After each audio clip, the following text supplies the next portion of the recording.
डर जब हद से गुजर जाए तो उससे लड़ने की हिम्मत आ ही जाती है। कहानी है 3 लड़कियों की जो एक अनजान शहर में नौकरी की तलाश कर सस्ता घर ढूंढ रहे थे अपने रहने के लिए। मेरा नाम है सोनम। बात 2014 की है, जब मैं 2 और लड़कियों के साथ नवी मुंबई में एक अपार्टमेंट शेयर करती थी। हमारी शिफ्ट कुछ इस तरह की होती थी कि घर में एक टाइम पे बस एक ही लड़की हुआ करती थी। हम तीनों वीकेंड्स पर ही एक दूसरे की शक्ल देख पाते थे, और कभी कभी तो वो भी नहीं हो पाता था, क्योंकि काम के बाद सोशल लाइफ भी तो थोड़ी जीनी होती है ना। हम जहाँ रह रहे थे, ये जो अपार्टमेंट है, ये एक पुरानी बिल्डिंग में थे जो कि पता नहीं कब बनी थी। अपार्टमेंट किसी चौल की तरह थे, लेकिन उसमें हमारी ही तरह के और भी नौजवान लोग रहा करते थे। ऐसा लगता था मानो वो बिल्डिंग हम जैसे लोगों को रेंट पे देने के लिए ही बनाई गई थी। खैर, क्योंकि वो अपार्टमेंट हम तीनों ने एक साथ मिलकर लिया था, हमने सेटल होने के बाद एक छोटी सी पार्टी रखी जिसमें हमारे खास दोस्त ही आए हुए थे। बस उनमें से एक मेरा दोस्त जिसका नाम शुभम था, उसने अकेले में मुझसे एक बात कही थी, और उस बात को मुझे सीरियसली लेना चाहिए था, लेकिन तब मुझे लगा कि शायद शुभम मुझसे मजे लेने के लिए ये बकवास बातें कर रहा है। पार्टी में मैं देख रही थी कि कैसे शुभम काफी देर से अनकंफर्टेबल सा फील कर रहा था। पहले मुझे लगा कि ये उसकी पर्सनल या प्रोफेशनल प्रॉब्लम का प्रेशर है, लेकिन मौका मिलते ही उसने मुझे अकेला पाकर बोल दिया, आई डोंट थिंक तुम्हें इस घर में अब रुकना चाहिए। क्यों? मैंने पूछा। मुझे इस घर में कुछ अच्छी फीलिंग नहीं आ रही। ऐसा लग रहा है जैसे इस घर में बहुत सारा दर्द छिपा हुआ है, बहुत सारा दर्द भरा हुआ है, और मानो ये घर रोने के लिए तैयार बैठा है। शुभम की इस बात का कोई मतलब मुझे उस वक्त समझ में नहीं आया, और मैंने बात इधर उधर घुमा दी। पार्टी खत्म हुई और सब अपने अपने घर चले गए, लेकिन हम तीनों लड़कियां उसी घर में थी। और फिर वो सब अब शुरू होने लगा। वो घर 2 कमरों का था, जिनमें एक कमरे में हम तीनों के बिस्तर थे और दूसरे में हमारा सामान रखा था। घर के हॉल को हमने एक लिविंग रूम बना दिया था, जहां गेस्ट आकर बैठ सकें। सामान वाले कमरे की दीवार पर एक हनुमान जी की तस्वीर थी, जो कि एक लकड़ी वाले फ्रेम पर चिपकी हुई थी। ये तस्वीर एक धागे के साथ कमरे की दीवार में एक कील पर टिकी हुई थी। रात को अचानक आवाज आती और हम चेक करते तो देखते कि वो तस्वीर गिरी पड़ी है। तस्वीर हमारे सामने कभी नहीं गिरी, लेकिन कई बार अच्छे से टांगने के बाद भी वो हमेशा जमीन पर गिर जाती। अब मजे की बात यह है कि उस कमरे की खिड़की हमेशा बंद रहती थी। किसी भी तरह की वहां पे कोई हवा, कोई आंधी उस कमरे में आना पॉसिबल ही नहीं था।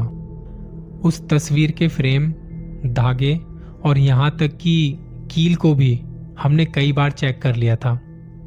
सब कुछ ठीक था, लेकिन थोड़े दिन बाद हमने वो तस्वीर उस दीवार से हटाकर एक टेबल के ऊपर रख दी थी, पर वो वहां से भी गिरती रहती थी, और हम तीनों का एक रूटीन बन गया था, जिसमें जिसे भी तस्वीर गिरी हुई मिलती वो उसे उठाकर सीधा कर देता या वापस रख देता।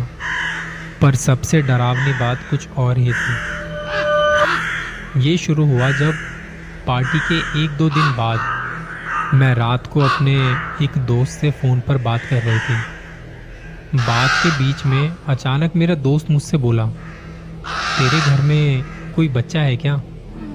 नहीं तो फिर ये बच्चे के रोने की आवाज कहाँ से आ रही है?